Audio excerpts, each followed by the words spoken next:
오늘 여호수아 6장에서 이스라엘 백성들은 가나안 정복의 첫 관문인 여리고 성 앞에 서 있습니다. 여리고는 인간의 힘으로는 도저히 무너뜨릴 수 없는 난공불락과 같은 성이었습니다. 그러나 하나님께서는 오늘 우리에게 전혀 다른 새로운 승리의 방식을 보여주십니다.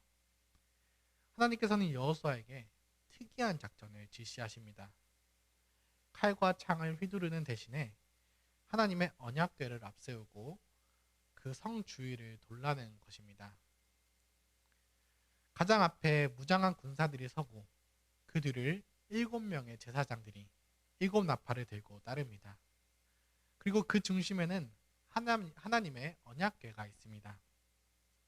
제일 마지막에는 후군이 따릅니다. 이것은 단순히 행진을 하는 것이 아닙니다. 이것은 움직이는 성막입니다. 원래 성막의 중심에는 언약궤가 있고 그 주위를 제사장과 레위인들이 지켰습니다. 성막이 한 곳에 머물러 있으면 예배의 처소가 되지만 지금은 그 성막 전체가 움직여 전쟁터 한복판으로 들어가고 있는 것입니다. 이것은 하나님께서 이스라엘 군대 그 한가운데서 직접 계신다는 것을 보여줍니다. 또한 이 행진에서 끊이지 않는 것이 있었습니다. 그것은 바로 제사장들이 부는 나팔 소리입니다. 이 나팔은 민수기 10장에 나오는 규례와 깊은 관련이 있습니다. 이스라엘 백성들은 전쟁을 위해 모일 때 나팔을 길게 불렀고 또 절기나 제사를 드릴 때에도 번제물 위해서 나팔을 불었습니다. 즉 이 나팔 소리는 하나님이 지금 우리와 함께 계시며 우리의 예배를 받으시고 우리를 위해 싸우신다 라고 하는 신호입니다. 과거 시내산에서 하나님께서 강림하실 때 나팔 소리가 크게 울려 퍼졌던 것처럼 나팔은 하나님께서 백성과 함께 계심을 귀로 들려주는 청각적 임재입니다. 전쟁터에서 무기를 드는 대신에 나팔을 불며 성 주위를 도는 모습은 상식적으로는 받아들이기가 어렵습니다. 그러나 하나님은 그 나팔 소리를 통해서 내가 너희와 함께하고 너희를 기억하고 있으며 내가 이 전쟁 가운데에서 일하고 있다 라는 것을 알려주십니다. 광야 시절 성막 중심에 계시던 하나님께서 이제는 이스라엘 백성 한가운데 임재하셔서 친히 가나안 땅을 밟고 계신 것입니다. 하나님께서는 6일 동안 하루에 한 바퀴를 돌며 침묵하라고 명령하십니다. 왜 침묵해야 했을까요? 내 안에서 터져나오는 불평과 의심의 소리를 잠재우고 오직 하나님의 일하심에만 집중하라는 뜻입니다. 우리도 때로 인생의 여리고 앞에서 이게 정말 될까 하는 의심이 들곤 합니다. 하지만 저희들이 기억해야 할 것은 우리가 침묵하며 주님의 궤를 따르며 살아갈 때 전쟁은 이미 하나님께 속한 것이 됩니다. 마지막 7째 날 이스라엘은 하나님의 지시대로 그 성을 6번 조용히 돌고 마지막 7번째 제사장이 나팔을 불었습니다. 그때 이스라엘 군대는 크게 소리를 질러 외쳤습니다. 여기서 외치다 라는 이 단어는 민수기 10장에서 적과 싸울 때 나팔을 크게 불어라 그 할 때와 같은 의미를 가집니다.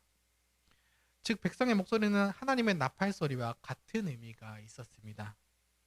하나님은 홀로 성을 무너뜨릴 수 있지만 굳이 백성들의 목소리를 모으게 하셨습니다. 이는 하나님의 일하심에 당신의 백성들을 참여시킨다는 것을 가르쳐 주시기 위함입니다. 결국 여리고 성이 무너졌고 이는 놀라운 기적입니다. 그러나 형제 자매 여러분, 하나님이 일으키시는 이 기적은 이상한 일이 아닙니다. 말씀으로 온 세상을 창조하신 분께서 성벽 하나를 무너뜨리는 것은 일상적인 자연 법칙을 다스리는 것과 같습니다. 사과가 아래로 떨어지는 것을 중력의 법칙이라고 부르지만 사실은 하나님께서 매 순간 만물이 그렇게 움직이도록 명령하고 계시기 때문에 가능한 일입니다. 피조물이 중력에 순종하듯이 이스라엘이 하나님의 명령에 순종하여 외칠 때 하나님은 그분의 신비한 다스림으로 성벽을 무너뜨리셨습니다. 이스라엘이 6일 동안 이 말씀에 철저히 복종했을 때 일곱째 날에 승리를 주셨습니다. 우리도 마찬가지입니다. 매 순간 결과는 하나님께 맡기고 그분의 말씀에만 순종합시다. 우리의 노력이 전부는 아닙니다. 우리가 세상에서 6일 동안 열심히 일하지만 사실 7일째 드리는 예배 가운데 하나님께서는 가장 큰 일을 행하십니다. 6일간의 수고보다 더 위대한 하나님의 일하심이 예배 가운데 이루어집니다. 그러므로 주일에는 모든 근심을 내려놓고 온전히 예배합시다. 하나님께 모든 것을 맡겨드릴 때 비로소 우리는 참된 안식을 누릴 수 있습니다. 주님의 일하심 안에서 비로소 우리도 참된 일을 하게 되는 것입니다. 여리고성은 하나님께 온전히 바쳐진 제물이 되었습니다. 성 안의 모든 것은 불태워졌고 이는 죄악을 멸시한 하나님의 엄중한 심판을 보여주었습니다. 그러나 그 무서운 심판 중에도 살아남은 가족이 있습니다. 바로 기생 라합의 집입니다. 라합은 이방인이었고 심판받아 마땅한 사람이었지만 하나님 편에 서기로 결단했을 때 구원을 얻었습니다. 우리 역시 여리고 사람들과 다를 바 없는 죄인이었습니다.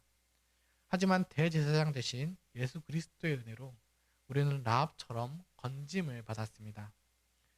우리의 공로가 아니라 하나님의 신실한 언약이 우리를 살린 것입니다. 또한 여리고의 모든 전리품을 하나님께 바친 것은 중요한 의미가 있습니다.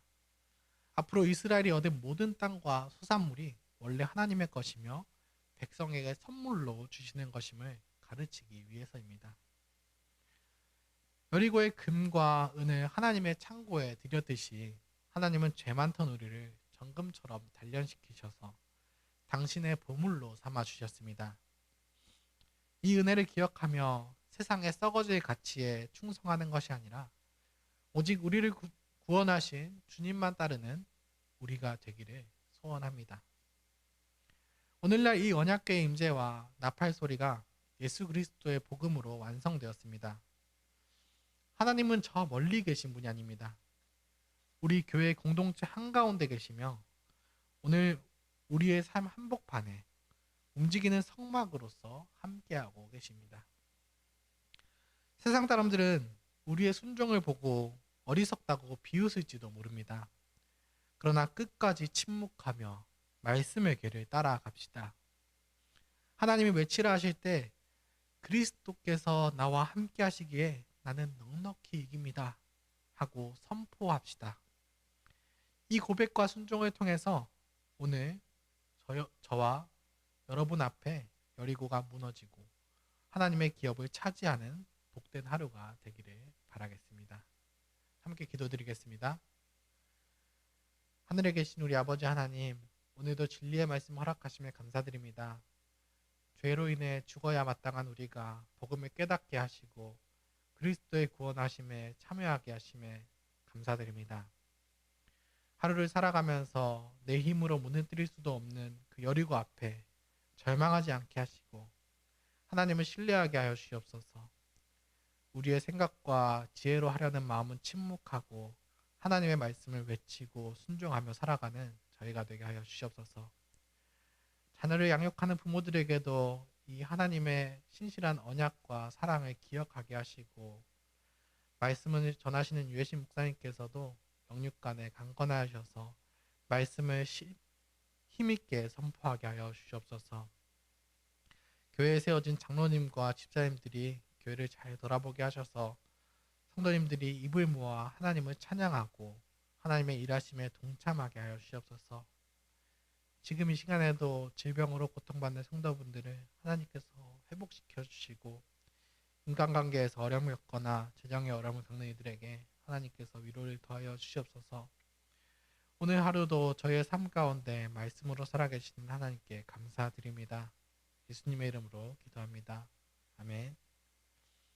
은혜로운 기도 시간이 되시기를 바라겠습니다.